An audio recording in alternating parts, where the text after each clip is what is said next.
The January federal order Class 3 milk price rose to $20.38 per hundredweight. That's the milk that's used to make cream cheese, hard cheese, and whey. Now that dollar amount is $2.02 higher for the month and $4.34 higher than January of last year.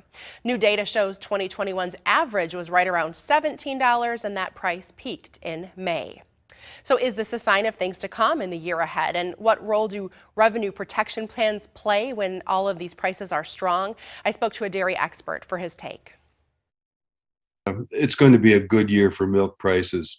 If you just take a look at where current futures markets are, it would hint that the all milk price for the rest of 2022 would be as much as $4 higher than it was last year. And last year wasn't a bad milk price. It wasn't a great year for margins because feed costs were high, but this year we're expecting even a much better price.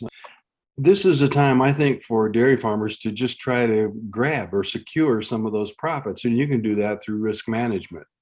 One of the easiest ways is for smaller farms, maybe up to 200 cows or so, to use the Dairy Margin Coverage Program.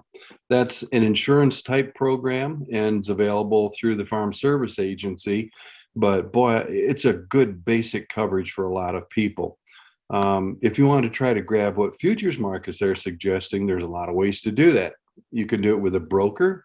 You can either sell a futures contract to protect some of that milk, or you can buy a put option that would help you put a floor under those prices and still give you upside potential.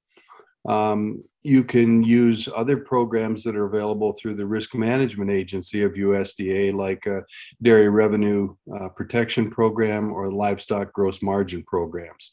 Or, if you're a member of a cooperative or even selling your milk to a proprietary plant, most of those have some cash forward contracts that they're willing to offer, and they offset their risk then in futures markets.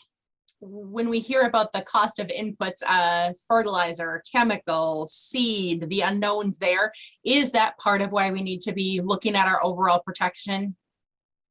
Yes, and there are some things that you can do on the input side as well. I mean, you can protect the input costs of corn or soybean meal or fertilizer, or use indirect methods, for doing that.